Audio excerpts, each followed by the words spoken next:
Land has alluded to a lot of the things that have been important about the work we've done on this issue, and to the just kick-ass community that we have here that we've been able to work with, the BHA community itself. I can say for sure that both Spencer and I would not be standing up here right now if it wasn't for a lot of you sitting in this room right now. We spent time in you with DC. We've had you up in the boundary waters. Yes, we did wrestle. We won't get into that, but around the campfire, if anybody wants to know that story, I think we can tell you it. But yeah, we do still have some work to do, but we're almost there. And again, BHA has just been instrumental in getting us to where we are. We have some more Minnesota BHA board members here and folks that have been super helpful as well. My history is pretty simple up there. I mean, I started going when I was 12. My dad, his friends, specifically a guy called the Finlander. Other stories that I can tell you around the campfire later. But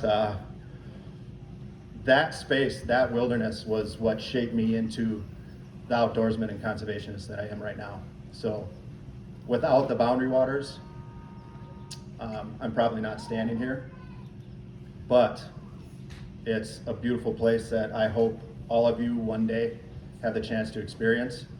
And I know for a fact that both Spencer and I can help you out with that, and we've already talked to a number of you about it. So I'll kick it over to him, and I'm sure he's got some good stuff to say too. But thank you, everybody. Appreciate it.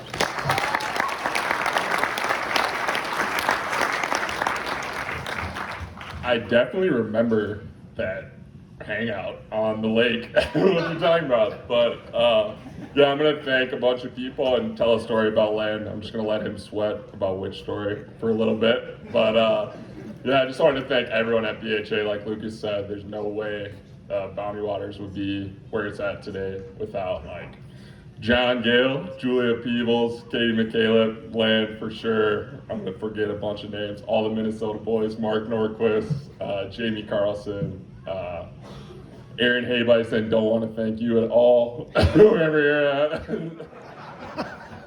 And yeah, just because Land called me out. We took Land fishing that day, and I got a little fishing story about Land. I gave him my grandpa's Daiwa, a nice fishing pole, like a family heirloom basically, and I was like, all right, take care of this fishing rod. And look over, he's yarding on it. You got a snag at the bottom of the lake. And I'm like, wait, snap. He's like, don't worry, I'll replace it. And I don't know if I can fish with that, but I appreciate it, man. Thank you. Thank you. This is humbling for a number of reasons. First off, I've seen the list of people who have won it in the past. And I, like, again, to steal a 1990s phrase, I'm not worthy. They're just tremendous people that have won this in the past, so I'm honored to be among them. Land likes to say that conservation is a blood sport. And I think if you're doing it right, conservation writing is a blood sport too. And I've tried to hold myself to that standard. And sometimes you get a little hate mail if you're doing it right as an outdoor writer, I dare say. And you know, you don't get into this for awards, but when you do receive something like this, it does feel pretty damn good, I must admit. Woo! Yeah.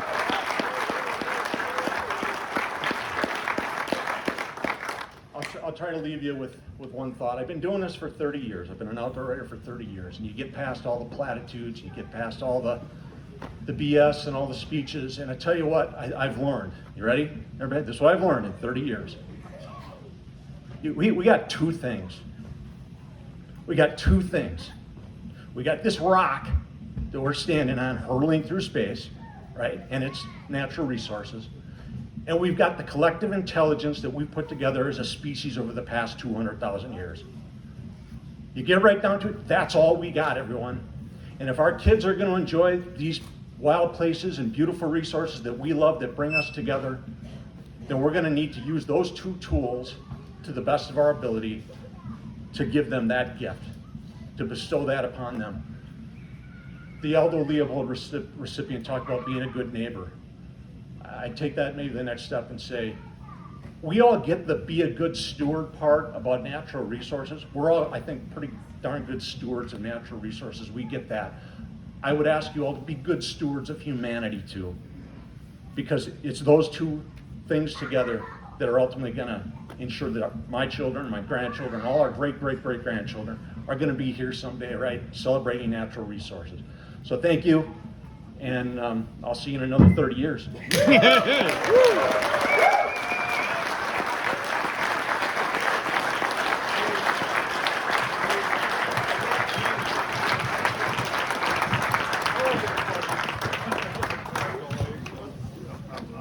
Next on our program. Let's get to the winner here of this beautiful Mills. Hold it up. High in the sky here. It's as glorious as you can think. This beautiful golden bull here. It's traveled all around the United States with every chapter that wins it. They take it home. They have a place on the mantle where it's polished. Read bedtime stories every night. Oh yeah, this has been taken care of. In fact, the previous owners of this award took quite good care of it. I know that they put some extra love and care and dedication into it to refurbish it to the glorious trophy that it is. They drink beer out of its nose. They drink beer out of the nose, it's customary. And this particular chapter highlighted a very, very important conservation success story as well. It's something that BHA has worked on for a long time, and they brought that to you, to the judges, and they brought that in the form of a canoe. And that canoe represents the boundary waters. And I'd like you all to give a very, very big round of applause to the Minnesota chapter. Winners of the Wild Game Cook-Off for 2 years in a row.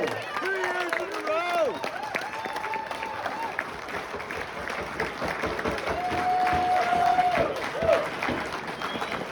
Hold it up. Hold it up. Champion. Absolutely. Kevin, thank you very much. And a couple. Oh, yeah, okay, so we decided to highlight the Boundary Waters canoe area for one good reason, because it's totally under threat.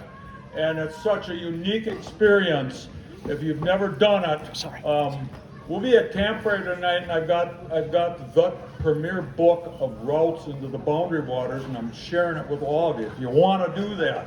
So Pete and I, there's no greater pleasure for me than celebrating something like this with my son, and that's what. Yeah. And that's what it's all about.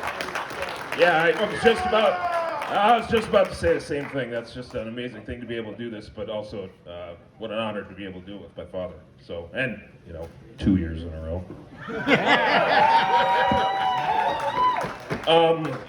Land had made a quote from this author earlier, Sigurd F. Olsen, and he is kind of known as the grandfather of the Boundary Waters, and we decided to do the Boundary Waters breakfast, and kind of decided that we thought maybe breakfast would be easier. It wasn't. It really wasn't. Yeah, so I'm just going to read a little quote. If you haven't had a chance to read his book, this is Reflections from the North Country. It's a really great piece, so I hope you all get a chance to read it. This one's entitled Freedom. No one has the right to destroy anything in the wilderness. Such things belong to all and must not be disturbed. Freedom gives no license to violate a heritage that belongs to the ages. And with that, thanks. Yeah. Thing to say. So we're really super proud to represent Minnesota, and I would like to leave you guys with all of a quote too, and it pretty much has to do with the environment, and it's made by Baba Duam, and I don't know how many of you have been to Bass Pro Shops or not, but there's a real prominent quote there, and it says, "In the end, will we conserve only what we love? We will love only what we understand, and we'll understand only what we were taught." And I want to say that you folks, everybody here is a teacher. And I'm really proud to be a group of teachers that share the fuel and the fire and fiber for BHA, and that's wild foods. And thank you very much, and we're retiring now that we've won it twice. And we've